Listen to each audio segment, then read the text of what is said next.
Alrighty, City of Island Fishing, it's Glenn, and this round we got a Q&A, question and answer from one of our readers concerning some questions about Texoma, Lake Texoma for striped bass, as well as Denison Dam Tailrace, the Tailrace to Texoma, again about some striped bass fishing as well as some limits there. And we're getting information concerning Denison Dam and Texoma is coming out of Texas Parks and Wildlife 2019 regulations, as well as the Oklahoma Department of Wildlife Conservation 2019 regulations. And what we're going to do is just talk of first question: daily limits for Texoma versus Denison Dam, the Tailrace to Texoma. So in the case of Texoma, striped bass, hybrid white bass, and white bass, there is no minimum length. It's 10 per day per person for the striped bass and the hybrid white bass, and of those only 2 can be 20 inches or greater, and culling is not permitted. So bottom line, once you have put that fish on the line, you can't put it back. So if you caught a 20 inchers, you kept them on your line, and you get a 30 incher, well, guess what? You're gonna have to let that 30 incher go because you already put it on the stringer and there's no culling allowed. In the case of white bass, no minimum length, as we noted earlier, but there is a 25 per day per person limit. And so keep that in mind. 10 per day for striped bass, white bass, hybrid, and 25 per day for white bass. All cases, no minimum length. In the yellow bass, no minimum length and no daily limit. So catch and keep all you want. No size limit, no daily limit. Let's see. So how's that differ to Denison Dam? So in the case of Denison Dam, striped bass, white bass, hybrid white bass, there's no minimum length, and it's a 5 per day per person. And culling is also not permitted. So once you put it on the line, you're good to go. You can't throw it back. White bass, it's a 10-inch minimum length versus no minimum length at Texoma. And it's, again, 25 per day per person. In case of yellow bass, no minimum length, no daily limit, just like Texoma. So the thing to keep in mind with these limits and how to defer or change, make sure you're covered correctly. Lake Texoma has its own fishing license. Be it if you're a Texas resident or if you're Oklahoma resident, you still have to purchase it, and it covers the lake itself.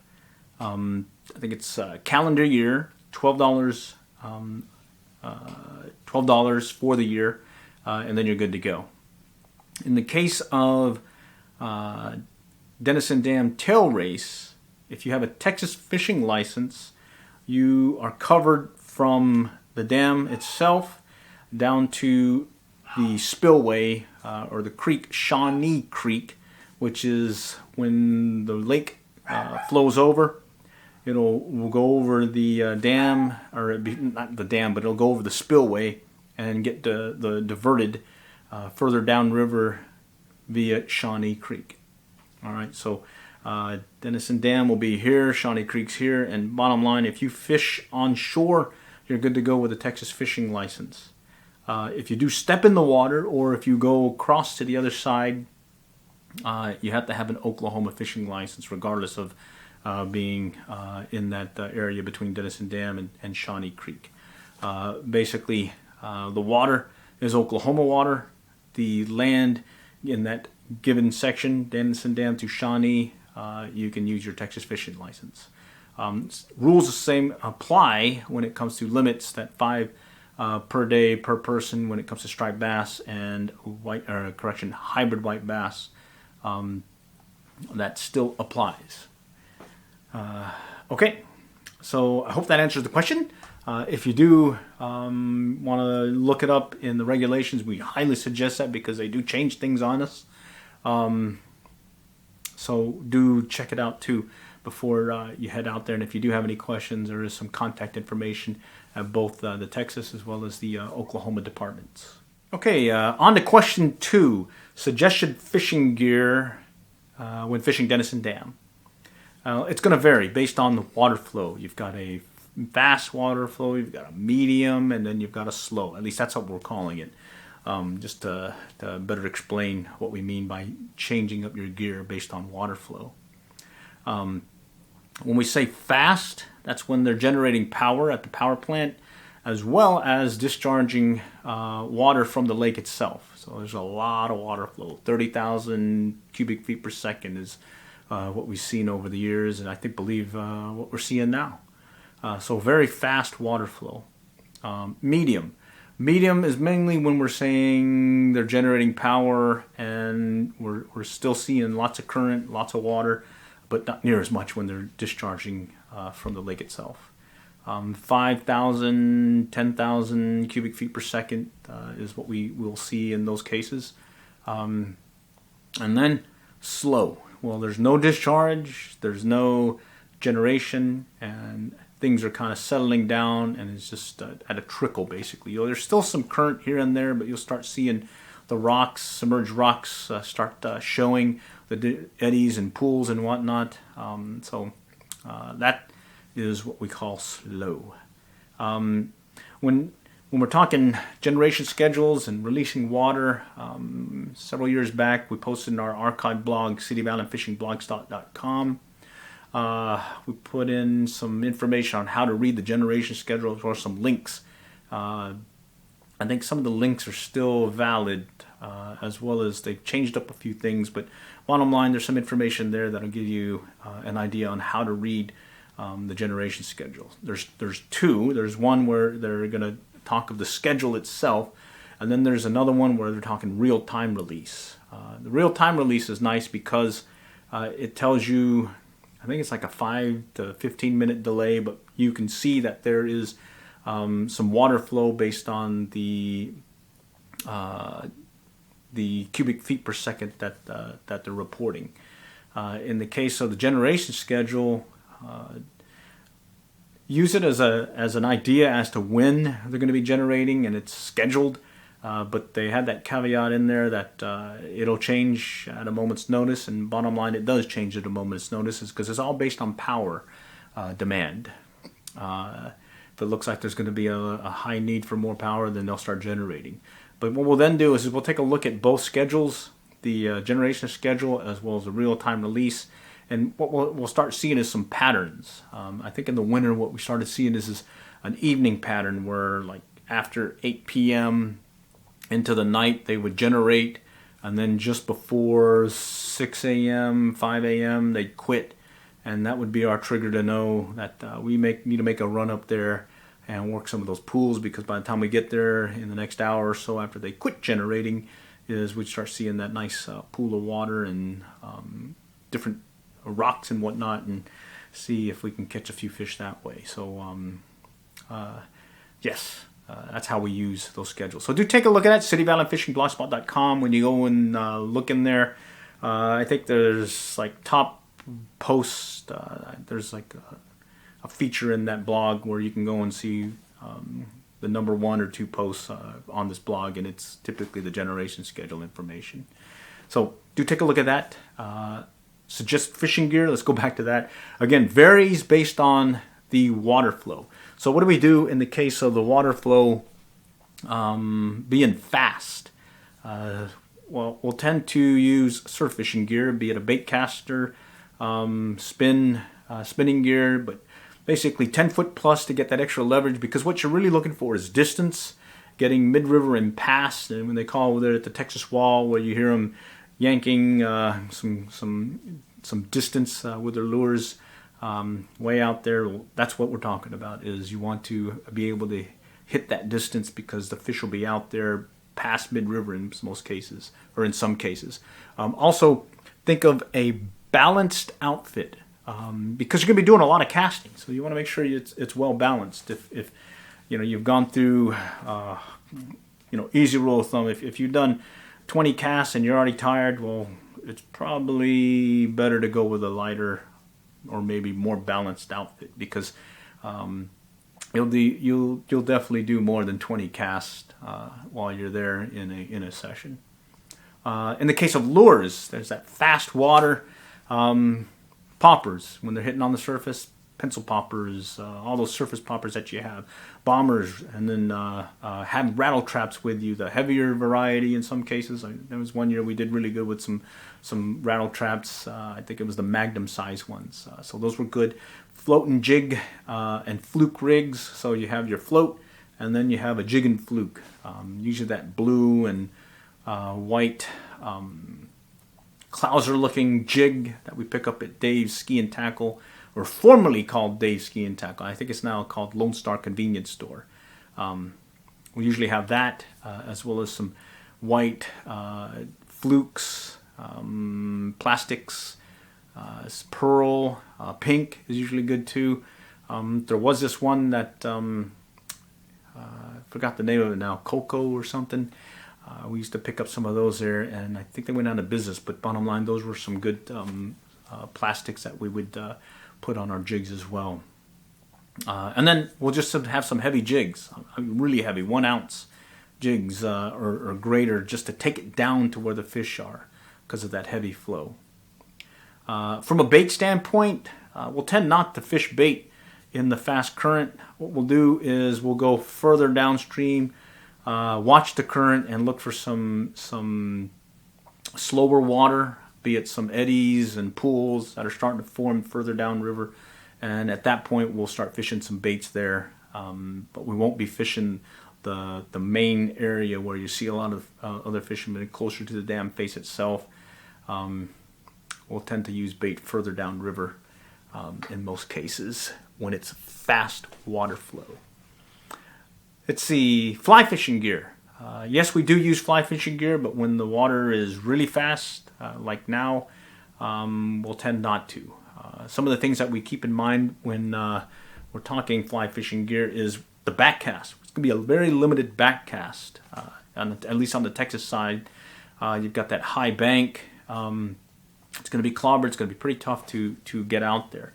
We've gone before using some switch gear, switch rods and whatnot, and we're able to get a cast or two in, and unfortunately we didn't get any fish, but luckily there wasn't anyone else there either, so we had the river pretty much all to ourselves, but it was pretty cold that day. I think it was a winter time frame. Yeah. So anyways, fly fishing gear, some of the things that you got to keep in mind. That back cast, you're looking for distance. Also from a fishing fly standpoint, clousers, lefty deceivers, and sinking lines, because you want to get your fly down to where the fish are, and that current is fast. It's gonna be pretty tough to get your fly where the fish are because of that current. So fast water, we'll hold off on the fly fishing gear, but we will every so often have that ready in case we do see an opportunity where we can do so, be it further downstream.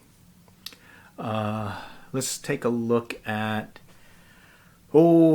medium. So medium water flow. They're generating, and there's no discharge coming from the lake itself.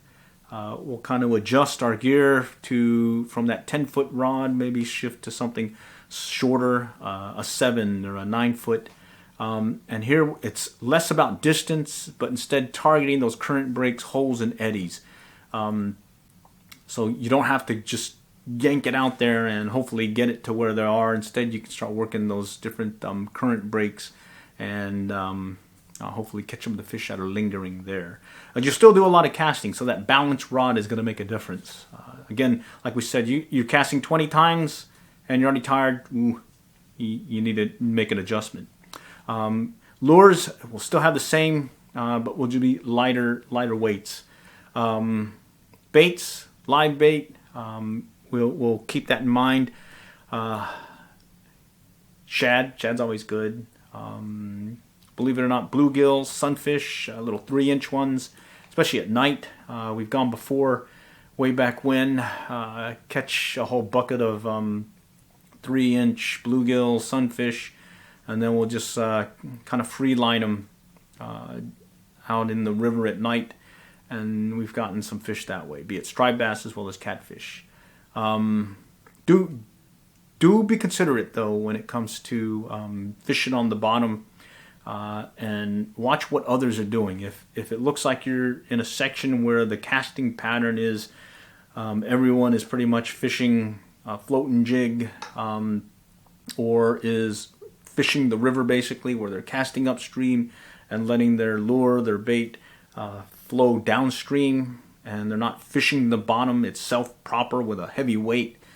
Keep that in mind, because if you show up amongst 10 fishermen and you're the only one who's doing that, next thing you know, you're going to tangle and be a lot of upset people who are considerate because they're fishing the pattern. So if you want to break away from a pattern that's being fished in a particular section of the river, suggestion is go further downstream. There's usually a section there and still opportunity to catch some fish. Fishing on bottom in a quieter area, less current, and you can follow that pattern there, which is most people fishing on the bottom. Let's see, fly fishing gear, keep the same things in mind, the back cast, distance, still having to keep that in mind, but it'll be less of a factor. Instead, you'll be targeting specific areas, those breaks, current breaks, eddies, pools, and whatnot. Every once in a while, you'll start to see them hit on surface, so you got that opportunity as well to take a few in that manner. And then instead of just having a sinking line, you could just bring out sinking tips, as well as some heavier fishing flies. And what we tend to see is those clouds or minnows tend to be the go-to fishing fly. Slower water, mini, medium, spin casting gear. That 7-footer is perfect for that. Target holes and runs. Same lures, same lures, just lighter weights again. Baits, live and dead. We'll have the shad, the sunfish, the bluegill, those little 3-inch ones. And then, believe it or not, from a dead bait standpoint, chicken liver. Chicken liver is good. It'll catch a catfish as well as striped bass on occasion. Oh, that's on occasion. We've caught striped bass with them. Also, we'll have a breakaway weight. What happens is we'll have a lighter line attached to the weight so that it breaks off, and we still have our rig ready to go. From a fly fishing gear, less about sinking tips, or if we may have a sinking tip. We may have just a normal traditional floating line, just heavier fishing flies. And then let's see, other things just to keep in mind when you are working the slower water is you'll see the submerged rocks now start not being submerged, as well as the pools and whatnot. And that's all Oklahoma water, so you have to have your Oklahoma fishing license. And now you can start working those pools and little runs for, be it striped bass. You'll get these little guys, you'll get some other fish, as well as some bigger fish. In fact, our personal best on the river was a 29-inch on a clouser minnow. All right, so hopefully you find this helpful with some of this Q&A. And hopefully we've answered the mail. Okay, thanks for sticking around for the bonus round. And for the bonus, what we want to talk about is how we actually set up for our fishing trips to Denison Dam and working the Tailrace. And so what happens is things will change on us. In this case, we know that they're releasing both water from the discharge as well as generating. And so there's going to be a lot more current. So what we'll plan on doing is we'll bring our surf fishing gear. We've got that Penn Squall 15, and then we're also rigged up for the spinning gear right here. Both are 10-foot rods. We do have a couple of 12-footers that we use as well, but for these instances where we're going to be casting a lot, or potential for a lot of casting, the 10-foot one just seems to be a better one for us to be casting all day. So the 12-foot ones we'll have to leave up there for now, but we'll bring the 10-footers. From a setup standpoint, we'll use a 50-pound shock leader, okay, and then we'll use 14-pound where we'll attach the our bait or our lure, whatever we're going to be using, and then we'll also be using these swivels, little snap clip, swivel clips. Okay, and the key here is being able to shift from being a heavy lead weight or to a float, so you can do either fish on the bottom or fish on the upper part of the water column. So we'll see how it goes. Let's start out with the shock leader. Okay, so we'll attach the 50-pound leader using 2 uni knots to attach to our main line, and then from there we'll usually get about yay long, so about maybe 5-6 feet of line as our shock leader, give or take a little bit. And we're going to be fishing using a 10-foot rod, so it's kind of why we're using about that much. That just kind of fits us well. You can adjust to how you fish in particular. And what we'll do then is we'll set up on the swivel. Okay, here's the swivel. And we'll attach that with a simple tri-link knot. So this is going to be our main line, or our shock leader attached to the main line now to the swivel clip right here. Go ahead and trim that off.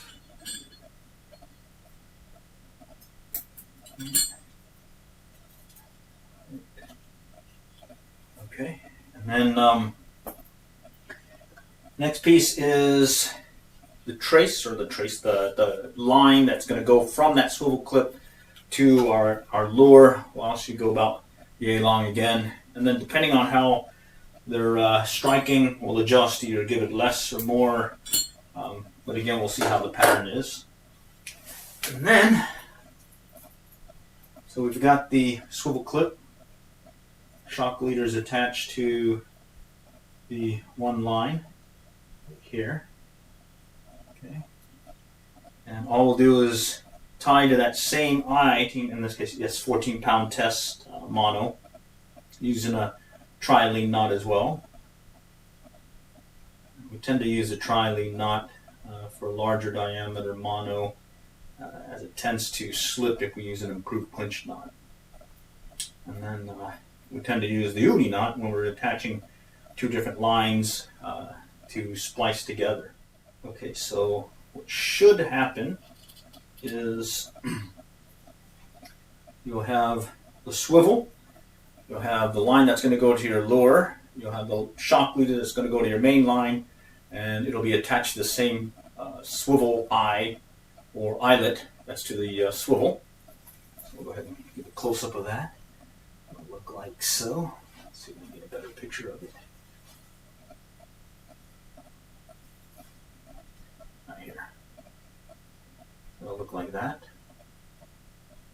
Okay. And then what will happen then is we'll either attach a jig and fluke rig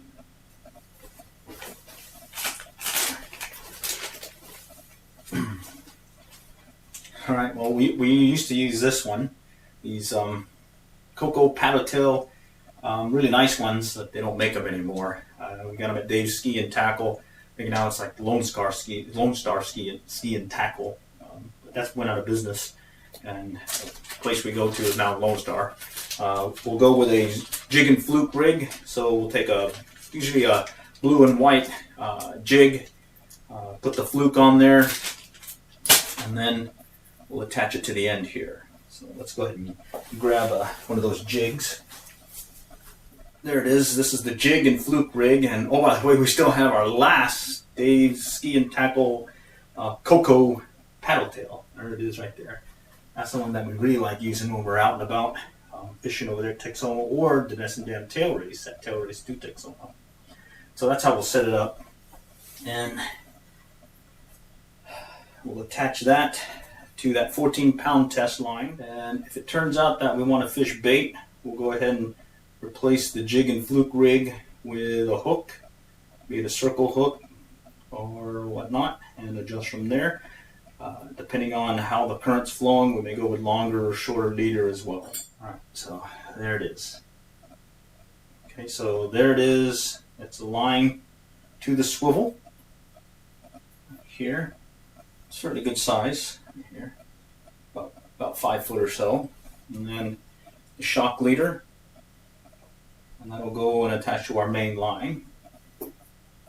So at this point, what will happen is we'll either decide to fish on top we may use one of these launcher weights and attach it like so. I'll just do this for illustration purposes, but bottom line, it'll look like so. So you'll cast with the float, and then you'll jig, and this will trail behind, like so. Or if we're going to be fishing on bottom, place the float, and in short order you can put a heavy weight. Grab that. So we'll grab a heavy weight, and depending on how strong the current is, you may go with, I think this is a size 2, maybe going up to all the way up to a 6, and we'll put that in place on the clip, or on the clip. Now we're able to fish with this. Will land in the water, and we'll have this trailing. If we want to fish on the bottom itself, we'll definitely drop to a bigger weight and let it sink, and again this will trail behind us. With the lighter line here, it'll break off before we break off our shock leader.